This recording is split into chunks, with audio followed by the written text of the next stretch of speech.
And we're live! Hello, everybody, and welcome to another episode of the Bearded Minute Real Estate Show. I'm Ray. This is Dan. Say hi, Dan. Are you frozen? Dan? Oh, no, I'm really not frozen. It looked like a perfectly aligned headshot there. Welcome, everybody. Thank you so much for joining us. This week on Real Estate, we have a lot to talk about. Is this the fall of the housing market? Or are we just going to talk about the housing market and today's the first day of fall? We'll see if our thumbnail got you or what's actually happening. We do have a lot of news to cover. So the NAR files a petition opposing the Department of Justice. The DOJ probes the NAR pocket listing ban, which we have an updated story on that just came out today. Red hot. Talking about red hot, the red hot housing market begins to cool.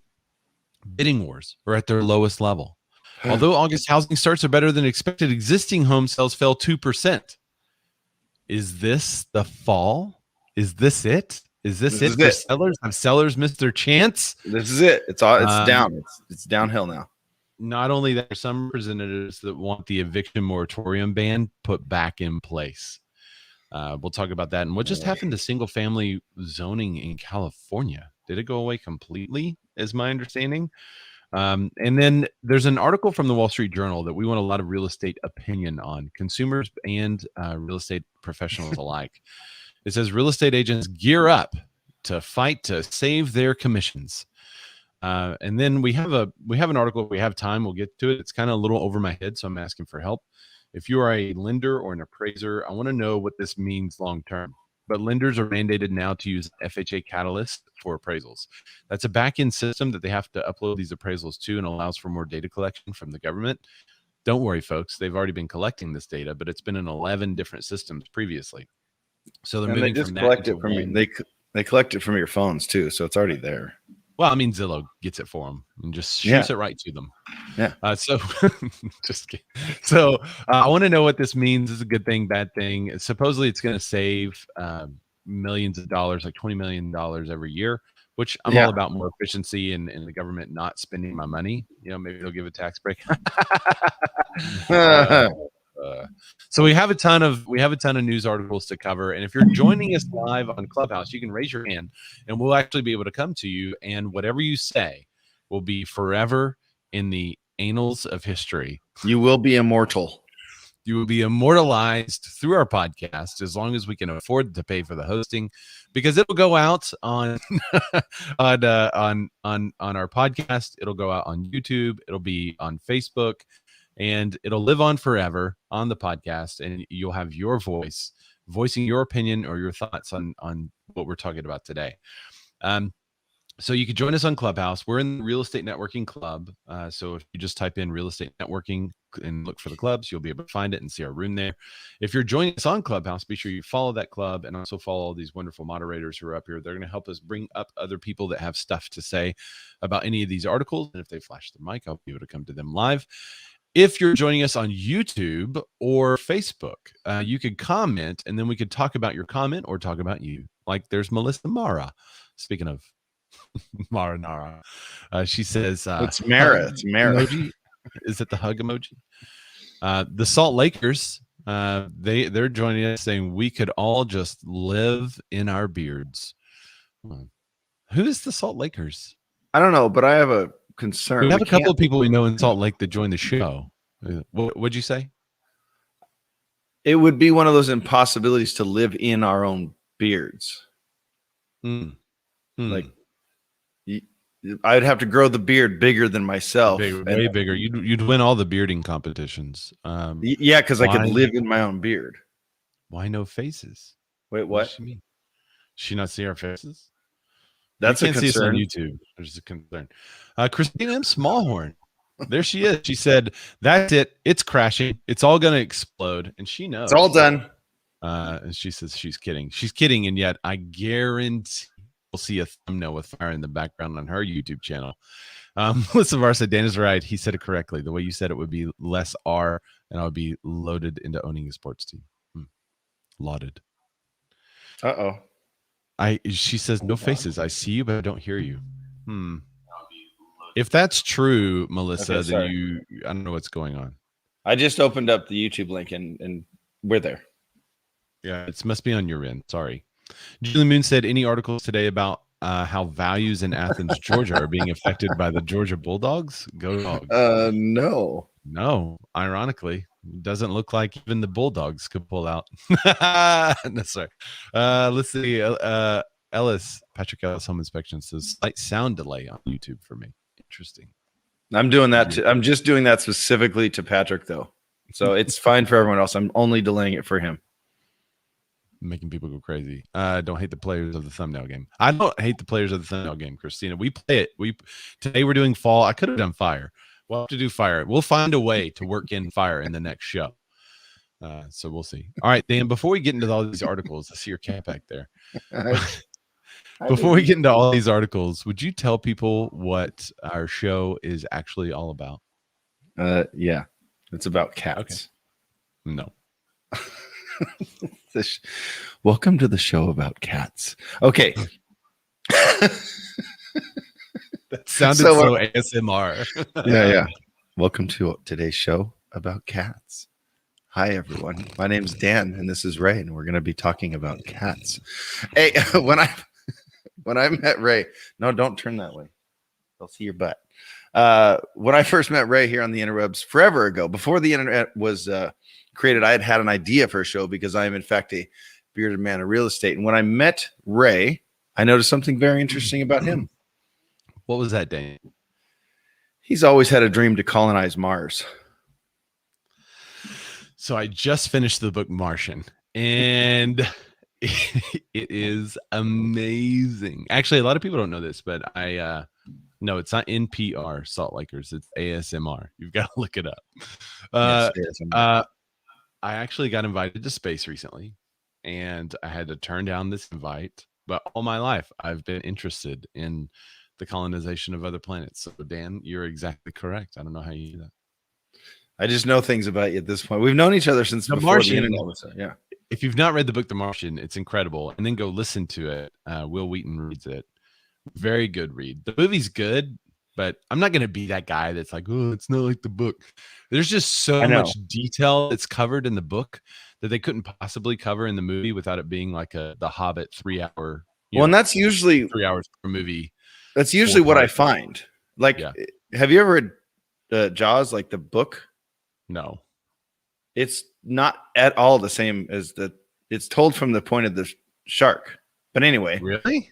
But whenever I read the book and then see the movie, or see the movie, then read the book, I always find that they go into more detail. Yeah, because you're reading 300 pages. They can't, they can't make a 17-hour bio, right. Peter Jackson says, yeah. Although the Fast and the Furious campaign can do that. They're at number 9. You just gotta have patience with the studio. Yeah. Anyway. So no, I do find that interesting, and I did not know that about Ray. Every week I guess something, and I try to stump him a little bit, but I did know he was reading The Martian, so I probably had an inkling. But I obviously noticed that he's a beautifully bearded man. But what I also noticed that he loves giving value up front to not only his clients, but to just humans in general. So the show is about being more as an agent, but also being more as a human. There it is. And one of the things we think is important, especially if you're in the real estate industry, is to know what's going on in the real estate industry. And so that's one of the reasons why we have this show, is because we like to talk about it off air. And we thought, hey, we should really just take our conversations that we're having today. We put them on air, let other people join into the conversation, see where it goes. And we did that, and it became a podcast. So that's why we're here today. I will say it's been entertaining to see the ebbs and flow, because we understand, like, whenever we first started, we had this group of like 15 people that were always on the show. They would never miss a show. And over the years, it's kind of ebbed and flowed as people become busy. Now they're just catching us on the podcast or catching us later. They can't always catch us live. So it's been interesting to see, with the addition of Clubhouse, the people that now can watch live, listen. I know a lot of people have sent me pictures of us on their TV screen in the real estate brokerage, which I think is really cool. So hello to all of you that are doing that today. Hello. So it's just neat for us to have that interaction. And we think that's kind of what makes our show different. It's why we don't just go into a studio and talk about these articles and release it as a podcast later with absolutely no interaction. It's not as fun for us. So we really do appreciate all the interaction. Last week, as a matter of fact, think it was last week. Matt Lamarche paid us, so thank you, Matt, for that. Not going to tell you how much, but woo. But it made a difference. we don't need the tips, but man, that pumpkin spice latte, it's a venti. We went big. So no, we really appreciate you guys. And without further ado, I guess it's time to get into the headlines. Ready? Yeah. All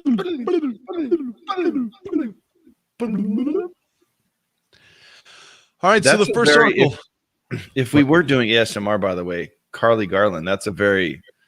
Oh, Carly Garland joins us from Northwest Arkansas Realtor. The pumpkin cream cold brew, though. Talking about that pumpkin cream cold brew. Well, thank you for joining us today.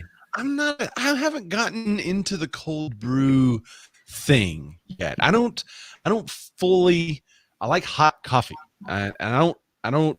I've heard like, well, you let it steep and then you put it in the fridge, and it's just just give me it out of the pot. I like black coffee. But what if you want coffee to get you, because some people want it to get their day going or boost them to finish the rest of their day from 2 to 4 or whatever. Are you drinking hot coffee at that point? Yeah. Oh, coffee man. is hot. It's a hot beverage. Oof. I don't drink coffee at all. I cannot stand it. I think it's gross. I think it tastes like donkey turds. But I understand that people dig it. But maybe I'll try cold brew. I don't know. So I don't like You've never tried cold brew? No, I've tried all sorts of coffees. People try to get me to drink it and try it, and they're like, dude, you have to drink coffee, almost like it's a cult. Like, you got to drink coffee. Why don't you drink coffee? It's so weird that you don't like coffee. So I'll try it, and I just cannot get into it. The cold, all of it. Yeah. I'll have weird rules. Melissa Mara says only hot when I'm home or it's snowing. Yeah, only. Will you drink this coffee in a box? Would you drink this coffee with a fox? Only no. Julie Moon says only hot coffee for her. Christina Smallhorn says coffee's gross. I like it in desserts. Well, that doesn't make any sense. No, okay, no. Wait. Nasty. Put it in my dessert.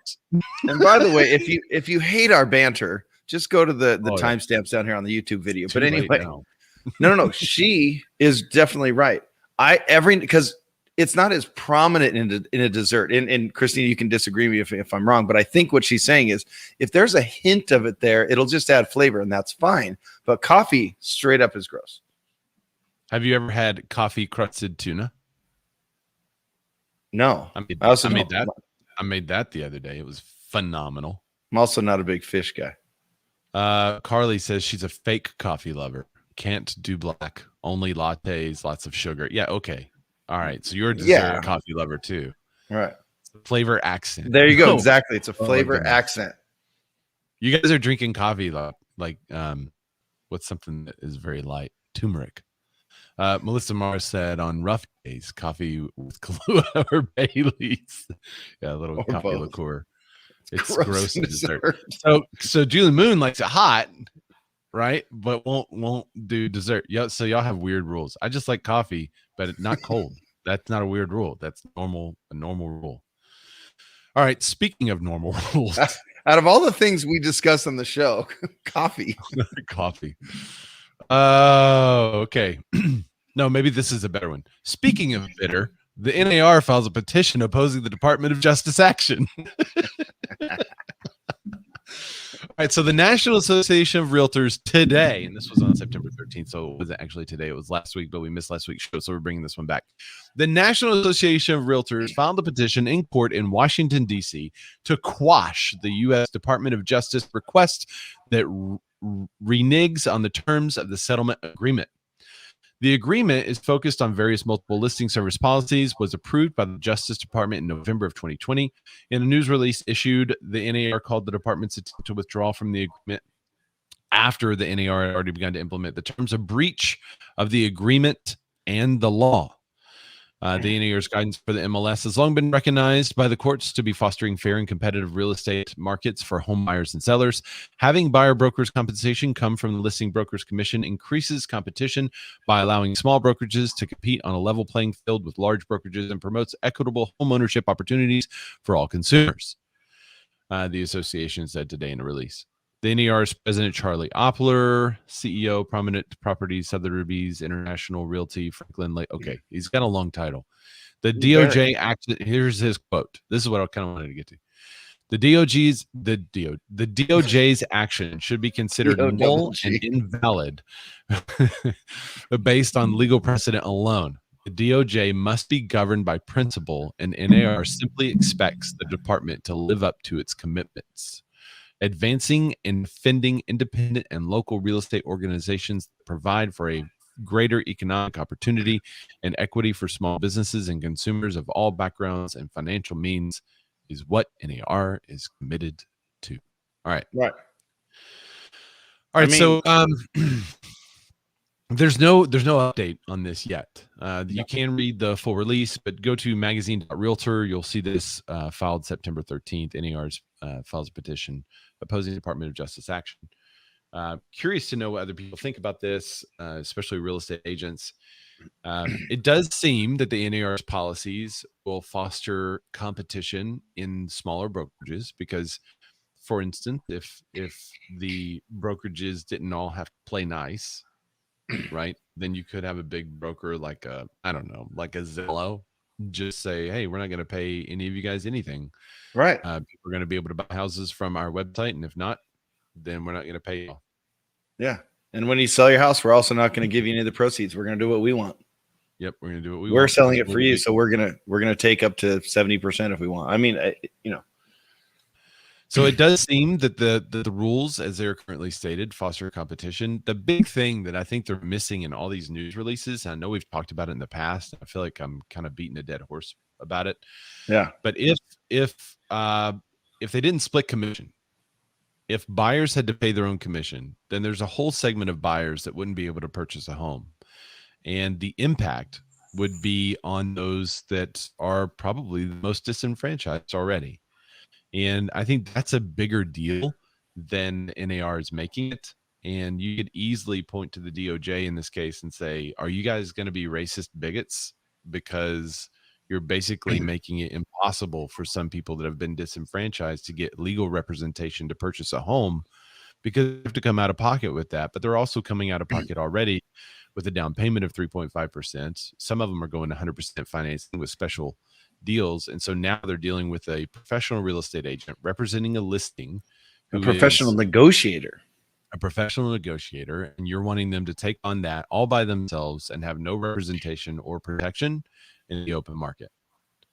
And I don't think that's been hit home enough. And I think that's the biggest differentiator to push this thing through, and also to get the DOJ to kind of straighten up. And I'm hoping that they're listening to us, or at least they have that in their back pocket, and they're like, we're going to wait until they push too hard, and we're going to go blam. Yeah. Here's what happens if we do that. It's going to affect the buyer and not who you think it's going to affect. And we also need to remember is that these commissions that we earn are negotiated with sellers when we get our contract signed. Yep. And the splits can be negotiated too. You as a real estate agent could call the listing agent and say, hey, I know you said you would give this much, but I would like this much. And that listing agent can tell you no or yes and negotiate that. And the reasoning might be because I want my buyer to get this house, so I'm going to give up some of this commission to the seller, and you can do that. And on top of that, this is already negotiated. We went through all the process and had it negotiated. Everyone agreed, cool, we're doing this. And then they said, wait, we're going to renege on that and go backwards. And then, no, we already agreed. And when you read through that article, they say they'd already started implementing some of the policies from the new law. Now, back on our show, whenever this first came out about these new rules and laws and stuff, I even said, like, hey, they're looking at this as it's like done because they're already implementing these policies. I wonder, and we kind of wondered back then, I think it was me and you both wondering, could it happen where this isn't the final settlement? And then, hey, looky here, look at where we are now. Yeah, but they fully reneged and tried to start over. I mean, it's crazy to me. It's you can't do that. You could start a new lawsuit, I guess, but I don't know.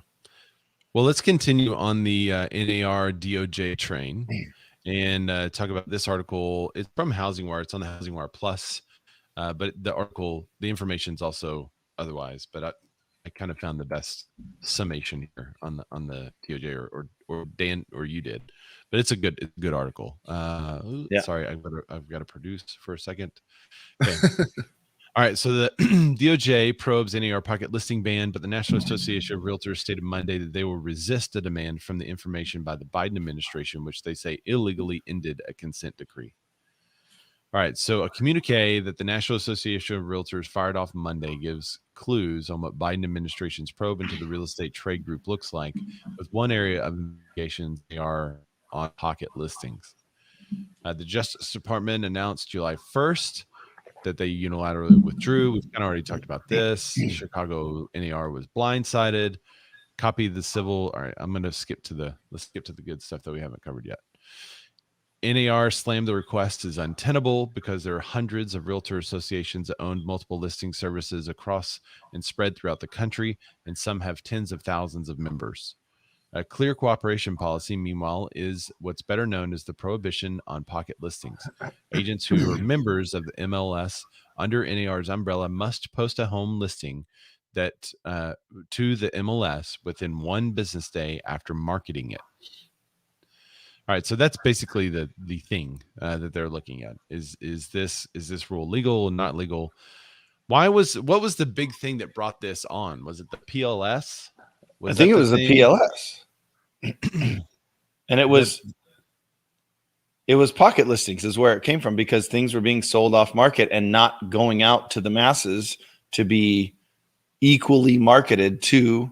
Because remember, if you go back 3 or 4 years, when Facebook had to change how you marketed, remember? Yeah, you could do really specific stuff, and then it was like, no, now you got to go 15 miles out. You cannot do neighborhoods. It has to be all zip codes or whatever. You cannot steer in any way. That was back of the fair housing stuff. Yeah, fair housing. Then it turned into the pocket listings where bigger brokerages. So if you're with a bigger brokerage that has, or just like Ray, who keeps all of his, any buyer that reaches out, and we keep, there you go. D Jones says 2018, 2019, change that. But we have databases that have anyone interested in any of our properties. So now when I get a new listing, someone else that was interested on another listing that already sold, I can just reach right out to them and say, hey, do you want this one? Sure. And I can sell it, right? That's without putting in the MLS. But does that really benefit the seller? And does that really help all those buyers that want to see new listings right now? So that's why, the pocket listings, they were selling them just in-house. And, remember, there were 3 rules to it, I believe. And it kind of curtailed it, but it didn't really prevent it. Well, I think it made it worse. So right. I think I mentioned last week that I was contacted by a reporter doing an article on this stuff. And they wanted to know detailed information on why more listings were being sold off market. Well, what I think happened was, because people couldn't say, hey, this property is coming soon, then now they're keeping it in house, and they're still waiting the same amount of time before they put it out there, because the seller has to get photos and finish the staging, home staging, mowing the yard, raking, all that stuff. They're getting their house ready for the market. So the agent can't say, hey, this one's coming soon, to try to get the buyers to hold off one more weekend, right? Like, buy any houses this weekend, buy this house that's coming live next weekend. Right. So instead, they're able to tell their brokerage. So a lot of homes are still being sold off market. It's just now within their brokerage, and no other buyers have access to that. So I think it's actually made it worse in a lot of cases. Julie Moon says, oh, see, there you go. I've sold more things off market this year than ever before in the past. Yeah, because previously Julie would be able to say, hey guys, this property is coming soon. You guys hold up and wait. And she'd start to get a bunch of interest, and then she'd be like, ooh, let's go live. And so as soon as they go live, they've already got all these offers, but now she just holds it. And then she knows 3 or 4 buyers that may want it. She puts it in front of them. They're like, yeah, we'll pick it up. Yeah. And I don't know how it works everywhere else, but we have, so Jack Attridge there. Thanks for commenting, buddy. It benefits the agent and neither buyer or seller. What benefits the agent? The coming soon, or the rule that they can't do coming soon now? I think he means selling it off market. But we have what's called an SELM, a seller exclusion. So when I get a contract signed, if I didn't get that signed, I'd have to put it in the MLS within a day. But we get an SELM signed saying exactly what you're saying, right? Hey, they still have, because I have a new listing that's hoarder status. It's not there, but there's just a lot of stuff. There's a lot of clutter, and it's going to take a little while to get rid of that. So I said, okay, cool. We'll put this date on it and be done by then, and then we'll get pictures done and go live. So I added another 2 weeks outside of just getting the house cleaned, another 2 weeks just for just to get the pictures and everything and then go live. So it's essentially a month out after I got the contract signed. But you know, all that was preventing me from doing is I can't go on social media and say, hey, I have this coming soon or whatever, but I can still physically call people, right? And still call all interested parties and say, hey, marketing. I don't know. I'm just saying, hey, I have a new list because I have it signed. And that was agreed to by the seller. He's the principal. He's saying, do not list this yet. Give me a month to get all this stuff handled. Yeah, it's I don't know. I think the pocket listing ban, it's not accomplished what they're trying to accomplish, because the thing that they're trying to prevent is still happening now, but now in record numbers. I think there needs to be a different rule about it. I think they need to reinvestigate it personally. Well, and there was another lawsuit. So I found an article from a few months ago, from a year ago, that Real Deal one that I sent. Hold on, let me go. That was from August 20th, 2021. Yeah, there you go. It says, out of pocket, judge strikes down challenge to NAR's off market. So this one was specifically from a group called TAN. TAN, TAN, yeah. What's TAN do? Well, they Top do Agent Network. Top Agent Network. So they market properties to the top 10% agents in the country, and they get to see them first. So essentially that's saying if you're a brand new agent that you have a client that's ready to go, and you've never done one deal, you don't get to see this property. And they're saying that it was hurting their business model, which they built a business model incorrectly, in my opinion. So the business model was they only wanted to target the top agents because I guess they have exclusive properties that they didn't feel like they just wanted to open up to the market as a whole. Right. It's an interesting strategy. Sure. I don't know if it'd work. But I don't know if it works, but it's interesting. It's an interesting strategy. Yeah, for sure. But that was stricken down. It was stricken down. So the hammer of Thor came down upon thee. Okay. And that one was allowed to stay. The reason was, if I read that article correctly, though, that the judge said you're the wrong plaintiff in this case. The plaintiff can't use this rule to bend it into their favor. Right. You just can't sue someone to get the rule taken off so that now things are work in your favor. Right. You have to show like injury of some sort. Right. Isn't that kind of what they said? Yeah. But we wanted to make a business model that's the opposite of what you said. No, you can't. You can't do that. All right, so let's talk about the red hot housing market, and then I want to come to we'll talk. Let me see. We're going to go with the red hot housing market cooling off, the bidding wars reaching the lowest level. We'll go through the housing starts being better than expected, existing home sales. So we're going to cover 4 articles really quickly, and then I want to get the opinion of the real estate agents that are listening to us, real estate professionals, not just agents. There's lenders, title companies, appraisers. They're all out there. I want to hear what you guys have to say about it. Lay people. Yeah. All right. So red hot housing market begins to cool. This article is from Housing Wire. Though the demand for homes remains strong across the United States in August, there are clear signs that the housing market is past its peak. A report from the residential brokerage Redfin found out that the pending sales across 400 metro areas were up 6% year over year in the 4 weeks that ended September 5th. Still, 69,563 homes went under contract, represented a 9% decrease from the high point set in May. All right, so this is one of those like, oh, it's terrible. Still 6% up year over year, but it's down compared to May. The decrease in pending sales is just one indicator of the softening of the competitiveness of the housing market. The number of homes with the accepted offer within 2 weeks on the market fell 9 percentage points from 2021 peak set in March. All right, more homes were listed this summer. This is a quote from MAR, and Taylor Marr is the lead economist for Redfin.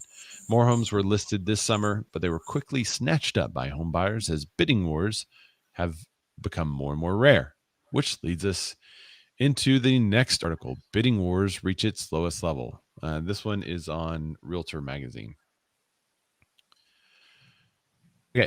Bidding wars reached their lowest level this year. Competition for homes on the market is lessening, which could provide an opening for buyers who have been losing out amid this year's bidding wars. Dan, just real quick, have you seen a massive decrease in bidding wars in your area? Yeah, it's down. It's down quite a bit. I actually would call it massive. It's still bidding wars, but like I sent an article because we had last week off, and I sent an article, and I've been doing this for 10 years, and I don't really. It's been rare that I haven't had to compete. Does that make sense? Like where it was easier. Been in a competitive market until everyone started fleeing California. Yes, and now it's hard. You can't even sell a house anymore. There's no one left in California to buy it. All right, so mass exodus. But I've always had to kind of compete. I've always had other offers, other interest, depending listings. I've always had multiple parties interested. Now it hasn't been as hot and as crazy as it's been in the last year and a half, but there's always been some sort of competition. So I don't really know because I've when I really first started working, it was 2012, and then 2013 was just so weird. And then it kind of settled for a little bit, I guess, and then started heating back up in 2017 for us here. So I don't really know like a down market. It was before I started. Obviously the crash, and then things just settled or sat for a while.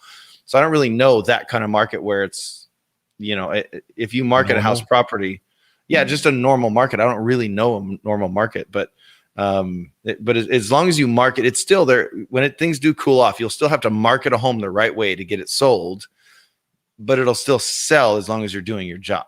Does that make sense? Nah. You mean you could have a competitive advantage in the future with listings? Still sellers continue to have the upper hand. The number of listings on the market is increasing, but remains low compared with buyer demand. 50% of homes sold above their list price during the 4 weeks ending September 5th, according to Redfin. 89% of homes sold in July were on the market for less than a month, according to the National Association of Realtors. I think that's 89% of homes sold in July. Guys, that's like the thing that you should put on your Instagram stories today. 89% of homes sold in July were on the market for less than a month. That's huge. Yeah, that's the cooling I see. All the numbers in the 6% less and 17% higher than a year ago. I don't go by any of that. I kind of go by how long are these things lasting on the market and where's our inventory at? And I think right now we're at 2.6 months of inventory nationally. And it's just cooling. There's just less of something happening. But easier for buyers to get into home now, I would say yes. But it's still, you have to go in strong. There's still no appraisal contingency. There's still less inspections and all that stuff. So it looks like the rest of the market is a little bit behind ours. I've been saying for about a month and a half, maybe 2 months now, that hey, instead of 20 or 30 offers, we're getting 5 or 6. Those 5 or 6 are really good. Right. There's a quote in here from Nicole Dege, a Redfin real estate professional in Orlando. She says that sellers are still pricing their homes very high, but lots of buyers have had enough and are no longer willing to pay the huge premiums that they were 6 months ago. Instead of 25 to 30 offers on turnkey homes, we're seeing 5 to 7. Yeah, if you misprice a property in our market, you're still going to see a ton of offers, and you could be leaving some money on the table, honestly, in those situations. It's better to price at the right price than it is too low or too high, which for some reason, everybody like 2 months ago was doing that on their Instagram stories, but hey, whatever, on their reels. I guess it was a conference or something. Some brokerage said to do this thing. Some real estate coach said to try this. Okay, so let's talk about August housing starts. So that's going to increase our inventory too, and then we'll have one more article. Then I want to come to you guys. Okay, so August housing starts. Am I sharing the article? Sorry, wait, I got to produce for a second. There you go. August housing starts are better than expected. Housing starts continue to rise despite material and labor shortages. U.S. home builders started construction on 1.615 million homes. That's in August. That's up 3.9% from July 2021 and 17.4% higher than a year ago. Wow. I remember at the start of 2020, it was really big news that housing starts were up 13% year over year. Right. And it was going to be huge. It was going to be amazing. Yeah. We were going to catch up, right? Well, now it's up 17.4%. I feel like this lead is buried. Across the country, 1.728 million building permits were pulled, which is 6% above the revised rate from a month prior. And that's the big one, the permits. That's new, new projects that are coming to the near future. Let's see. The first American deputy chief economist, Odetta Kushi, said in a statement that the August month-over-month increase in permits and housing starts indicates that builders are eagerly responding to near record low rates, a limited supply of existing homes, and sturdy demand driven by millennials aging into home ownership. All right, so there's more information on this article. You guys could check out Housing Wire. I won't exhaust it, but you get the gist of what it is. And I want to end it because it does say at the end there, the what is his name? It's Dietz. Yeah, Dietz. He does end there. The National Association of Home Builders chief economist Robert Dietz is optimistic about the single family market's trajectory. Yeah, he says more inventory is. This is a quote from him. More inventory is coming for a market that continues to face housing deficit. The number of single-family homes under construction in August is 702,000. It's the highest since the Great Recession, and it's 32.7% higher than a year ago. That's huge. And then he goes on to say home builder sentiment improved for the first time in 3 months. Remember, we'd covered it, that it had been dipping as lumber prices eased and buyer demand grew. So I found an article from 2 days ago, and sentiment rose 1 point. So it's nothing crazy, but it rose. It's going back up. I guess that's why that's not a gigantic news story, but yeah, it's going back up instead of them talking about the depression of builders still being above 50. But current sales conditions climbed 1 point to 82. Buyer traffic increased. Remember, it had been going down. That's the number. That's at 61. That increased 2 points to 61. That's the number that's been, builder sentiment is really based on buyer traffic. It had been going down. Now it's going back up. And then sales expectations in the next 6 months held steady at 81. So the sales conditions and sales expectations, those are both high, but the buyer traffic is what's holding back. And that's gone back up into the 60s. So I think they're seeing, hey, buyer traffic's coming back. We got to keep building. Colin Jacobs says hi. Hey, Colin. Hey, buddy. Man. Julie Moon says, you like your housing market like you like your coffee? Hot or cold? Fall. Right, so, fall. Pumpkin spiced. That's what we like. Yeah. Speaking of fall, existing home sales fall 2%. It's the first time home buyers are priced out. Dun, dun, dun, we're all going to die. Sales of previously owned home declined 2% in August. Seasonally adjusted annualized rate of 5.88 million units, according to the National Association of Realtors. Sales were 1.5% lower than August 2020 for the first annual decline in 14 months. Lisa Perk says pour over. That's how she likes her market. These numbers are a count of home closings are based on contracts likely signed in June and July. Quote, the housing sector is clearly settling down, said Lawrence Yoon, chief economist for the Realtors, who called last year's super surge an anomaly. The supply of homes fell 1.5% month to month, and the inventory was down 13% compared with August 2020. Yeesh. We do expect more inventory coming up with the end of the eviction moratorium, Yoon said. Or will it be the end of the eviction moratorium? First-time home buyers are clearly struggling with the higher prices, falling to just 29% of the share of sales. It's lowest since January of 2019. Historically, first-time home buyers usually make up 40% of buyers. So we have fewer first-time home buyers in the market. Could that be coupled with the lack of supply at the lower one-third of the market, which is traditionally where first-time home buyers purchase? Absolutely. So and that's what's skewing the median price range, because there's the activity in the higher price ranges are up 40%. Yeah. All right. So I want to come to you guys now. If you are in a Clubhouse, you flash your mic. I'd love to hear about your market. What's happening? Are you seeing some of these same trends? Is it cooling off in your area, or is it still very hot? Are you still getting multiple offers?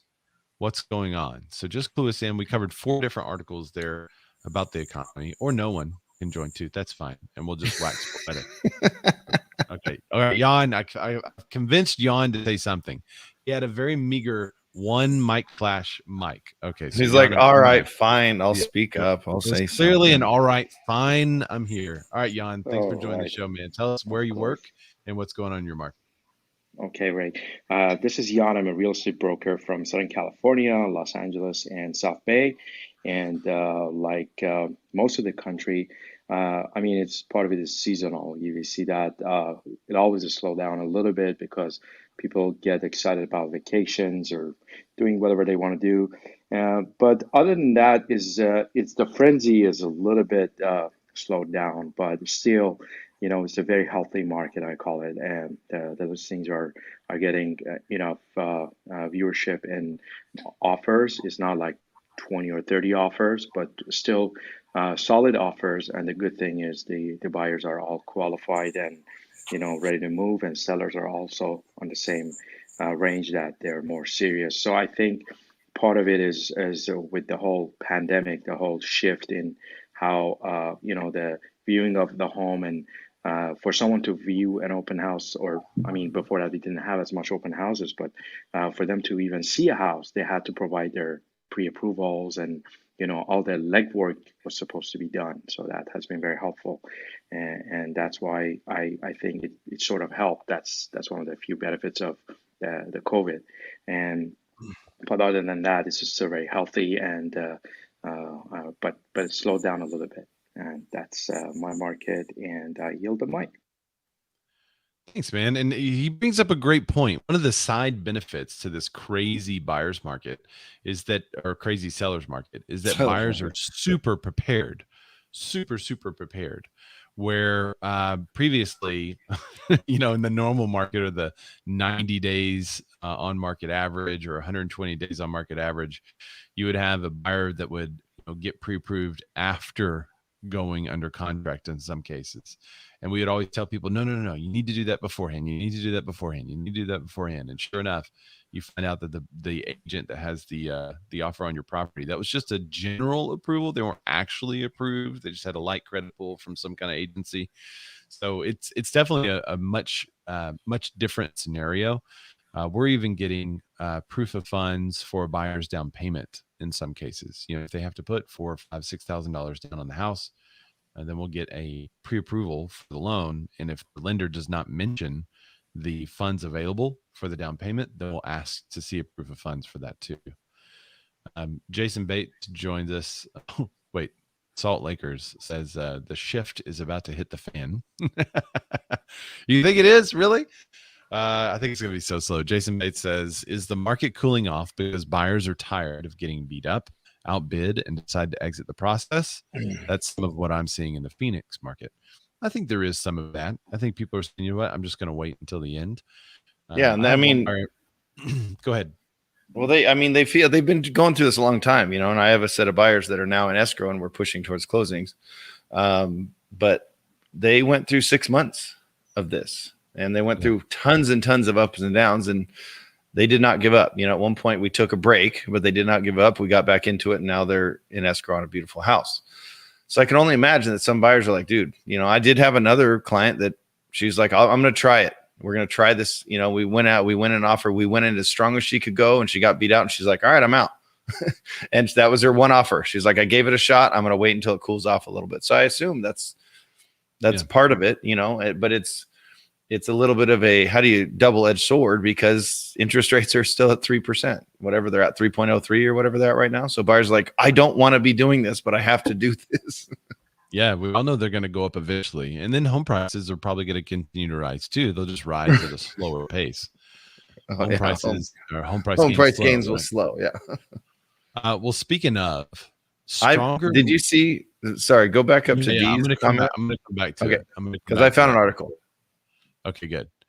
Yeah, there's a tease for you. All right, so this is an article. Stronger demand points to September surge in home sales. So September surge in home sales. September's almost over. September 22nd is when this was. So when are they talking about the closings? Is it the home selling in September and then closing in October? Or they said after a Labor Day week lull, demand for mortgages rose sharply last week from homeowners and home buyers. Total mortgage application volume was up nearly 5%. Mortgage interest rates didn't move. Applications for a loan to purchase a home rose 2%, but were still 13% lower than 1 year ago. Wait, is that a surge? Housing 2%. demand is strong heading into the fall, despite, and that means the season of fall, despite the fast rising home prices and low inventory. The inventory situation is improving with more homes under construction, more homeowners listing their home for sale. That's Joel Kahn. There it is. Kahn! He's the MBA. I've been waiting for a month. We haven't mentioned him. We haven't talked about Joel. Applications to refinance rose, blah, blah, blah. So interesting. I think it's interesting that we went through all these headlines talking about the end of the housing market, how housing is cooling off. This and one. then there's one today. It's going to surge because mortgage applications are high. I mean, that means they have to have a lot of closings from now until the end of the month, which most of the closings are generally towards the end of the month, beginning of the next. So that could happen. But and what is a surge though? 2% is not a surge. Yeah, it doesn't seem like 2% is a surge. It's like application volume was up 5%. For those people making application for a loan, and then like they're going as far as they can through the pre-approval process in order, and then they don't ever offer on the property, and they'll get the property. Is that considered an application, or is it only like whenever they're turning in the contract? No, I think an application to get pre-approved is your application. Like more and more people are applying to buy a home, not offering on homes. Yeah, that's right. What I think too. Yeah, I mean that's but also that's just in my opinion, that's an arbitrary number. It's like, okay, cool. A billion new people applied for homes, but 7 of them are actually going to buy. Like what? You know, I don't know. I don't know who the Salt Lakers are, but I love the. I love the. What's the mindset I'm trying to think of? What's the end of the world called? The doomsdayers. Yeah. 40% of Americans still can't afford an unexpected $1,000 emergency. That's true. So I mean, you could put together all of these pieces of the puzzle and go either way, right? So let's pretend to put together the puzzle of a pending crash. Okay, so this would be the case for the crash that I have to say Logan Matashami takes on all the time on Housing Wire and disproves. But this is basically what you hear. The Grant Cardones, the Susie Ormans, the people that are trying to scare you into buying their book. This is the kind of stuff they say, right? The forbearance program is going to end. When the forbearance program ends, there's going to be tons of people in bankruptcy or that now cannot afford to pay their mortgage, and they will be foreclosed on or they will go under, and it will sink the economy because now you have all these loans, just like the subprime crisis of 2008. That sounds uber scary, right? And when you don't look at any of the numbers or facts or anything, you're like, dude, that could totally happen. Oh my God, right? The Salt Laker says I have end of the world signs, 70% off. Okay, so what's the other thing that could crash the economy? Okay, jumbo loans, right? They're doing the jumbo loans. They're doing desktop appraisals. They're doing not actually seeing properties. Right. Yeah, the liar loans, the no income, no stated income financing. That's not as common, but it's a little bit happening here and there. So basically lending is now loosening up, and they're giving loans to more people that may not deserve it. You can use your rental history as you know. So this is the we're making a terrible case, honestly, for it because we don't truly believe it, but we don't believe it can happen. That's basically the case for the crash. Okay, so I think the actual thing that could happen is making a case for additional inventory. For the past year and a half, a lot of banks have not been allowed to foreclose on properties, right? Or only in specific cases where they allowed to foreclose. So the foreclosure numbers are way low.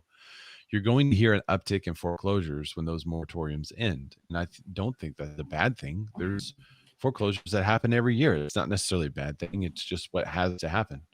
So I think you'll see an uptick in the number of foreclosures. When that happens, that should inject the economy with more inventory. One of the things that people are watching for, though, with that inventory injection is if corporations will be the buyers or if your average consumer will be the purchaser. And I think that is more interesting and something that we should watch for, because if only the corporations are buying, then you're still going to have low inventory and high rents. But Right, because they're going to buy up portfolio worth. They're going to buy up thousands at a time, right? Right, and then hold them and rent them. So nobody expects the Spanish Inquisition. Nobody expects the Spanish Inquisition. That's for old people. That joke now.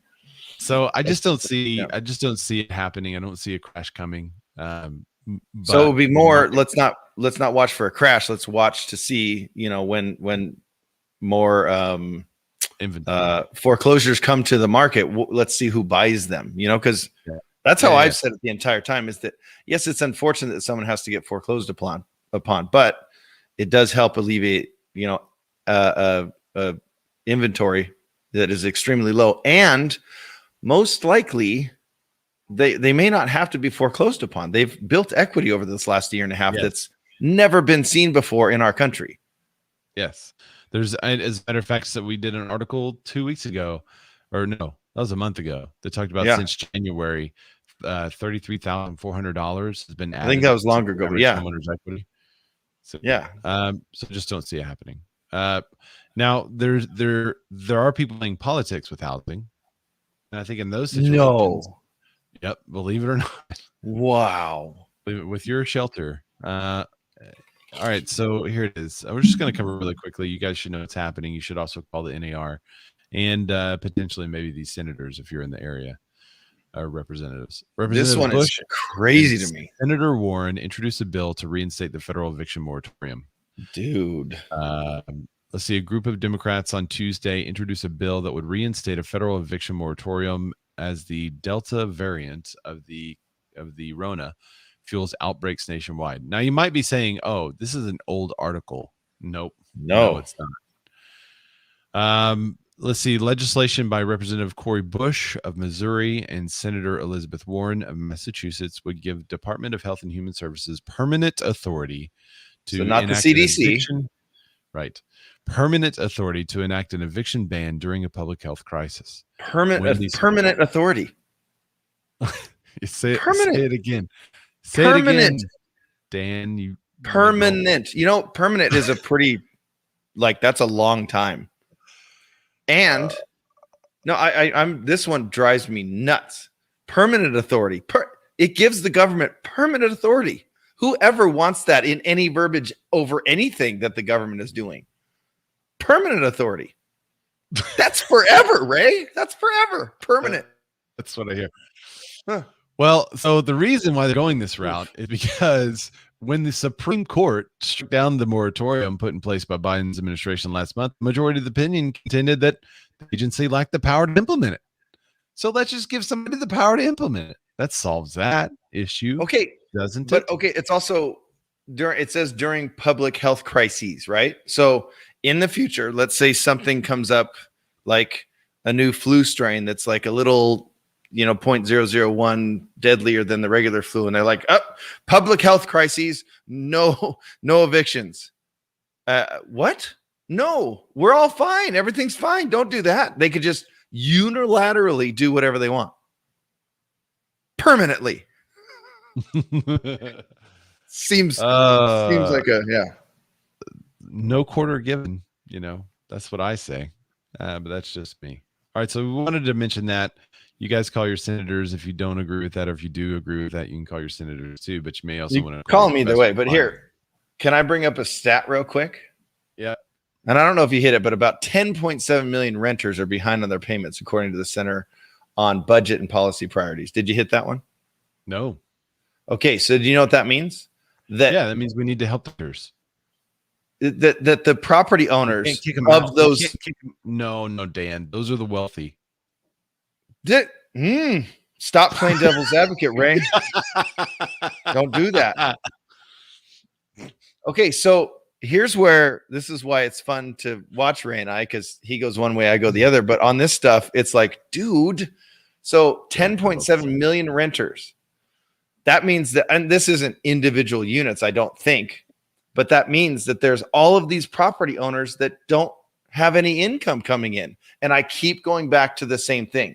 Yes, maybe there's a, like the New York based property firm and the LA based property firm I'm literally pointing east and west, that have these giant properties with 100, 300, units in them that are suing because they don't like this. But what about the dude that like he bought a property because he's like, cool, now I have an income property and I'm going to retire on that. And he's like 45, but now he's got to pay 2 mortgages because he can't get any rent from this guy. What about that guy? And then wait, no, there's more. Okay. So then it goes on. Wait, there's more. Congress has approved $46.5 billion in emergency rental assistance in response to the pandemic. That's awesome, right? Right? Everyone can agree with that. That's great. Send that money out. Yes. At this point, only 5.1 billion in aid has gone out as of late last month. Where's the other 41 billion? Where is that? And by the way, this was approved, that 46 billion, what, 2-3 months ago? A while ago. Where is that money? And for states like California and New York that still have eviction moratoriums, the money's been sent here. Where is it? Dan, clearly you hate renters. Clearly I hate renters.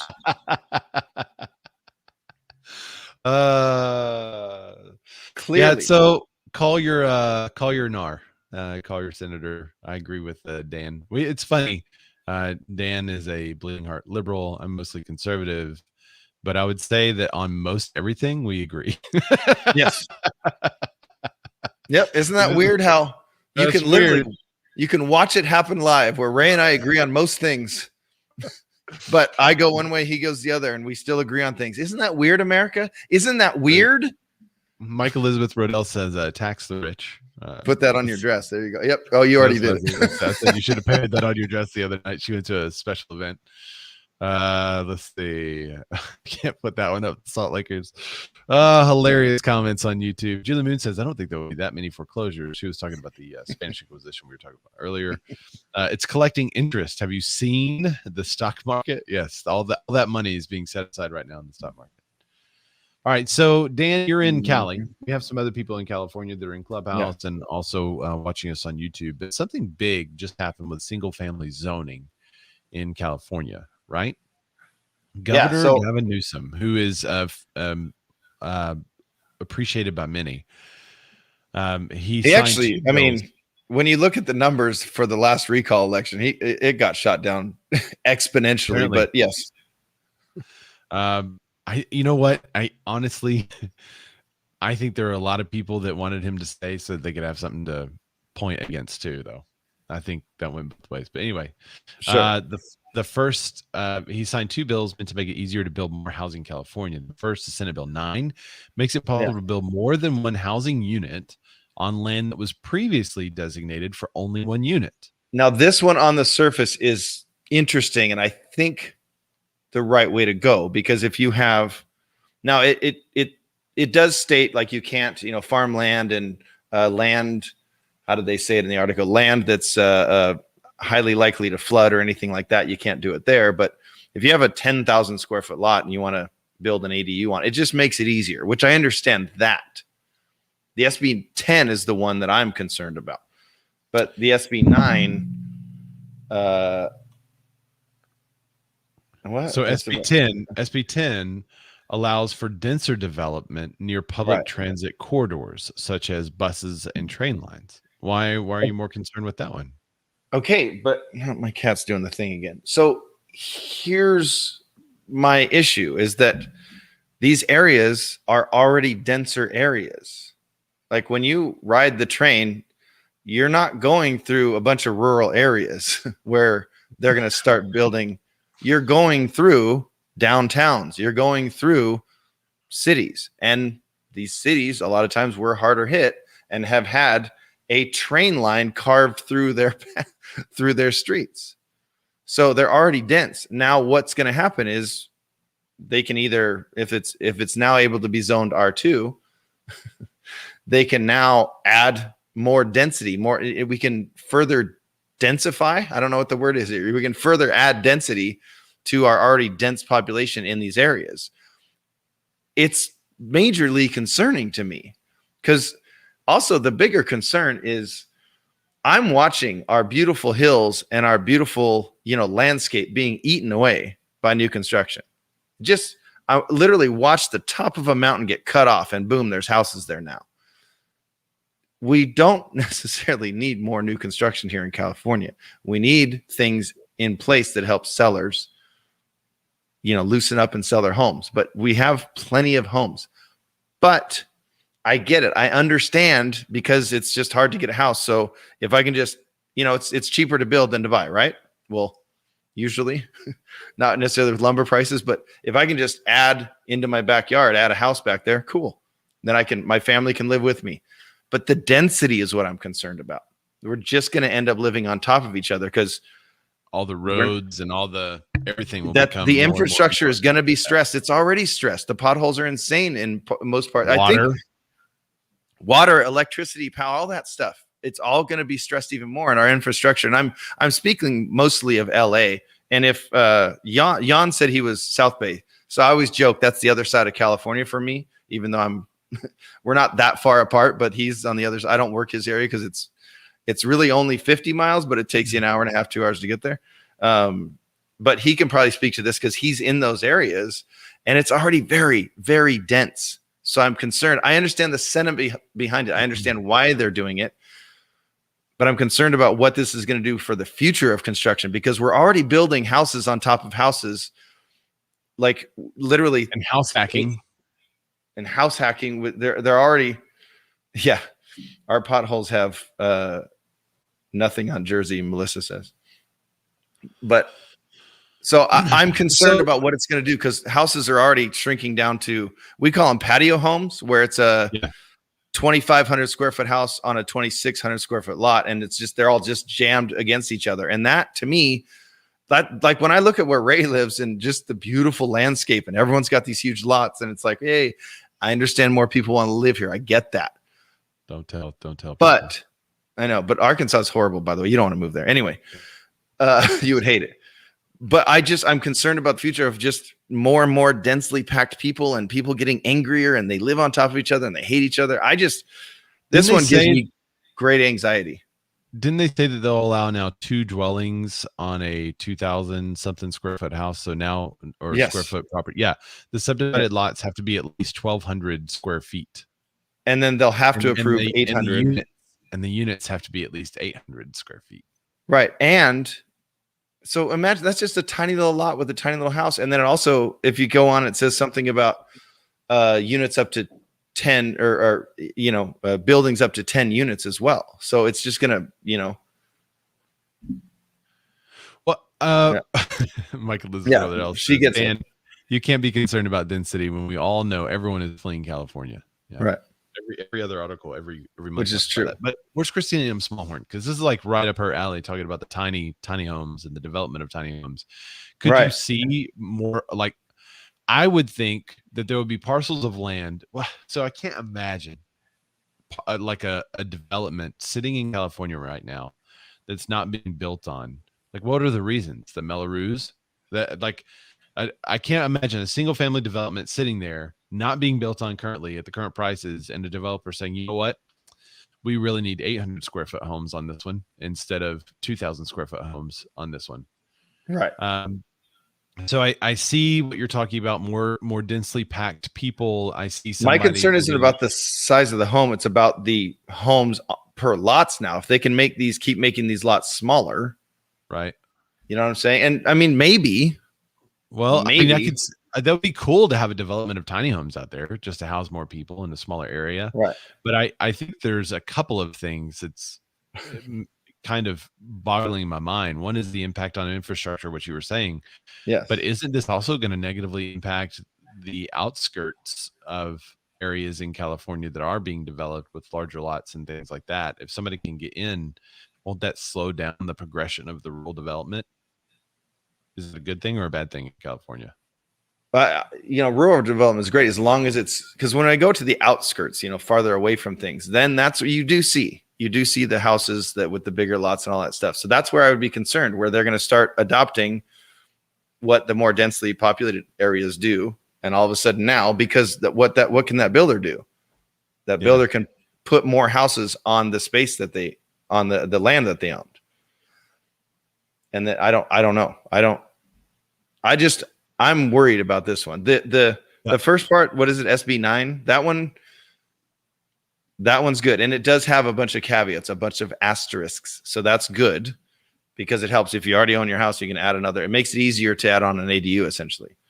But the future of it is what concerns me. This is into law now, right? Like it's the rule, right? He signed it, but there's nothing else that has to be that has to happen. Yeah. So we'll see what happens. To single family, the ADU guy was talking about it. He was pretty pumped. Rogelio, he's in Clubhouse. He's like, this is people can build another dwelling, another unit. That's kind of cool. Yeah, but that's the SB9 though, not the SB10. That one, right? Yeah. The SB10 is the one that's more concerned. Did Jan have anything on this? I don't know I haven't seen if he flashed his mic or not. Yeah, he flashes. Yeah, there you go. Hang on, just a second. All right, Jan, how do you feel about this, man? Oh man, it's funny that Dan said that because I've been preaching about this, that in South Bay it's been so popular, and from many years ago, like decades ago, they started this, and that's why a lot of builders, including our office, we've been involved in buying the old lots, tearing them down, building townhomes, the R2 type of thing, like when it's an R2 zone, and then you can add change a single family into a townhome type of thing.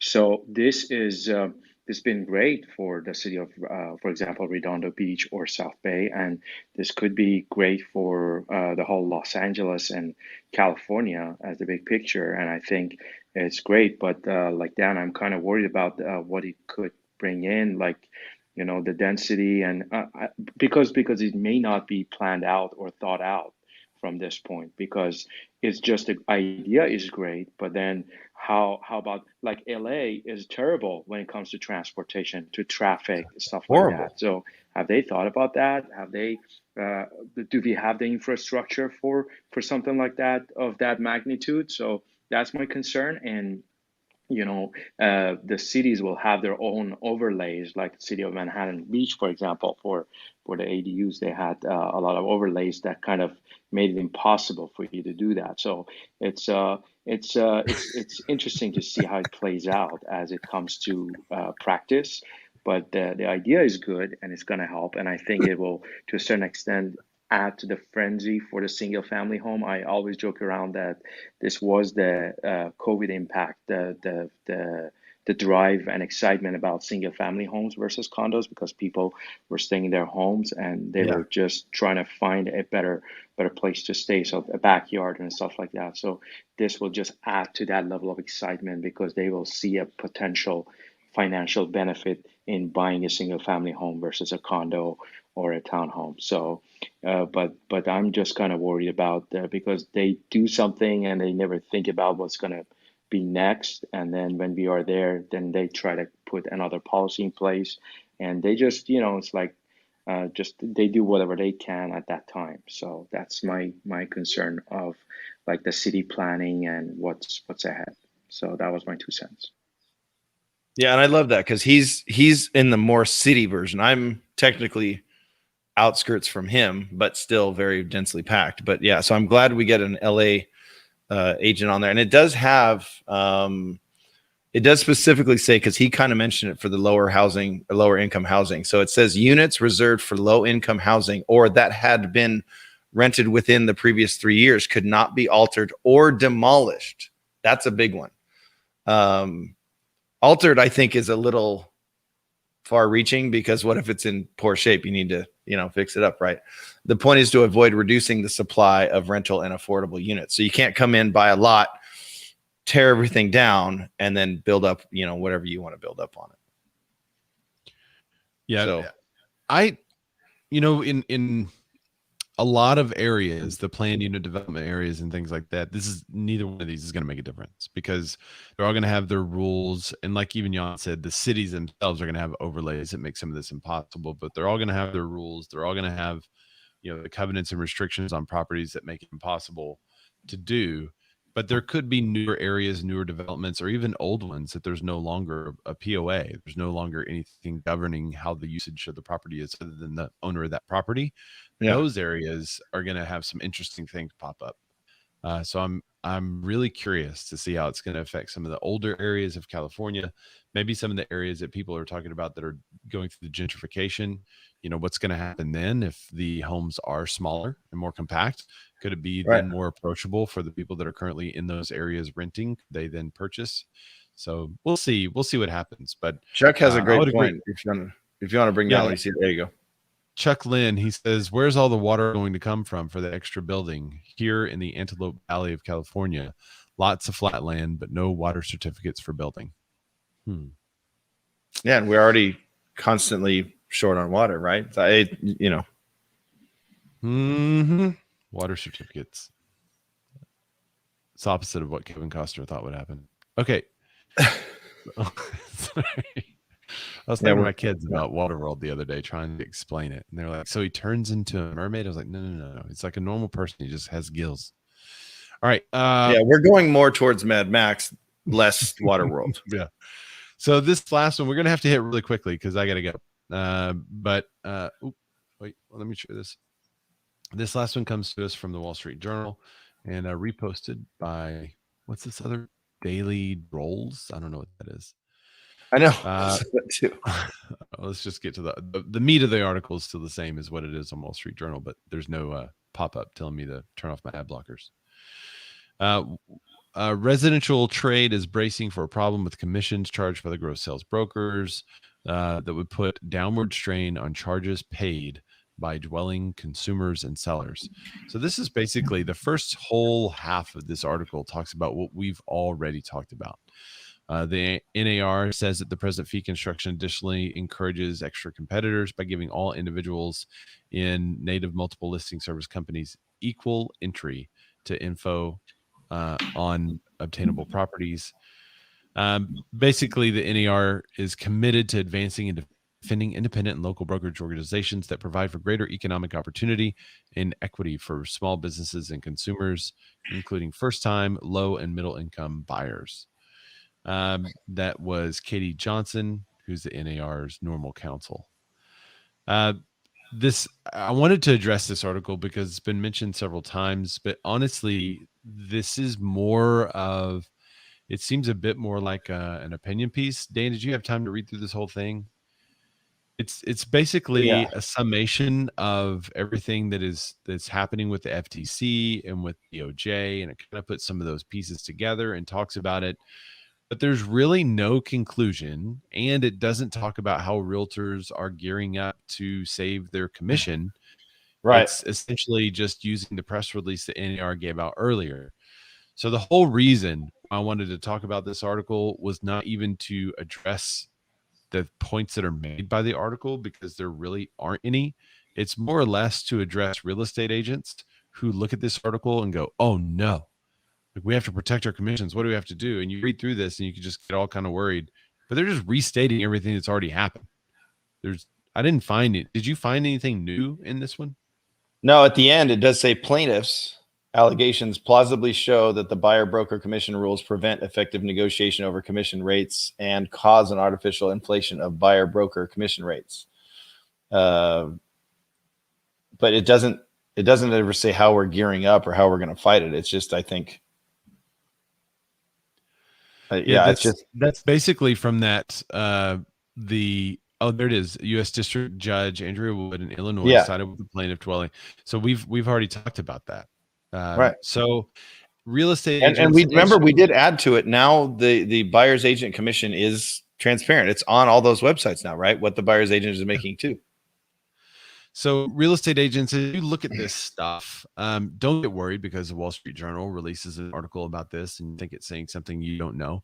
If you watch our show, you already know everything in that article that there is to know. And you already know how to talk about it, how to talk intelligently on what's going on. You already know how to talk about those that would be impacted negatively, who deserve representation and who deserve a professional negotiating on their behalf that then wouldn't be able to afford it. So the value of the real estate agent is not in listing a property on the MLS It is not in sticking a sign in the yard, and it is not processing offers. That's not the value of a real estate agent. It's in you mastering your craft to perfect and know exactly what's going to happen through the process so that you can prepare both the buyer and the seller. It's so that you can help the seller achieve what they want to achieve, the buyer achieve their dream of home ownership. And it's all about working for them and not just being somebody that processes paperwork or sticks a sign in the yard or sticks a listing on the MLS. If that's your value, I think you'll be slowly worked out of the entire industry. As a matter of fact, some other articles that we didn't cover because it's a little bit old news. Showing Time talked about how they processed over 120,000 articles in their, or 120,000 offers in their offering system. Agents were doing that to process those offers, but then people are like, oh, it's going to replace agents. So there's all kinds of things out there to replace the base level agent who's only listing a house in the MLS, putting a sign in the yard, and then just processing paperwork. That's not your value. And for that, you should probably be paid less. So I think it's time to get very clear on what your value is as an individual real estate agent, what your unique value proposition is, so that you can clearly explain your value, and then you can charge whatever you want to, and people will pay it. So Jonathan Power says VA doesn't allow buyer to pay. So what are you going to do? Change the entire VA structure? Yeah, D. Jones says preach. And then the Salt Lakers leaving with a cliffhanger. Yeah, it's all about the commission. Yeah, they were typing. Obviously, they were trying to type that out, and it probably kept spell checking them on it. Yeah, capital C space capital O space capital M. For you on Clubhouse. Hit a period on there. All right, so thank you guys so much for joining us, Dan. Before we leave, could you tell everybody where they could find you? Matt Lamarche already found me on Venmo, so I appreciate that. But on DLudwigRocks, DLUDWIGROCKS everywhere, especially on Venmo. Turn on your Clubhouse mic so people can hear you and me. Just unmute your mic. I can't do that. You can unmute your mic. Oh, there you go. On your phone. Yeah. Unmute it. So now people can hear me say that my phone battery just died.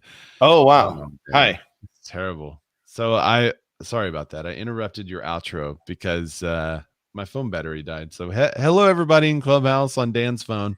Yeah. My bad. Well, I have my headphone in. So if I wait, is it going to echo now? It shouldn't echo. It should only echo if they say something back, and then it hears it through the computer. But then I can mute it. Yeah. So anyways, you can hopefully hear me and Ray now. Ray's phone died. But thanks for everyone joining us on Clubhouse. You can find me at DLUDWIGROCKS everywhere. And Ray, where can they find you? Not on my phone for a while. But you can find me at RAYZORBACK. Everywhere good Razorbacks are sold, specifically on Instagram. Go there. And connect with me there. Some of the books and stuff that we talked about. Yeah, the BRRRR strategy. I wanted to bring that up because we were talking about investing earlier. Well, we were talking about foreclosures, and I was thinking, oh, that's an opportunity for investors, especially those that are using the BRRRR strategy. You can find books and stuff like that, things that we mentioned in the link tree of my Instagram. So please connect with us there. Thank you guys so much for watching the show. Thank you for joining us on YouTube and Facebook. We had a rousing discussion as usual. So we really appreciate you guys, and we will see you next week. Thank you. Bye. Bye.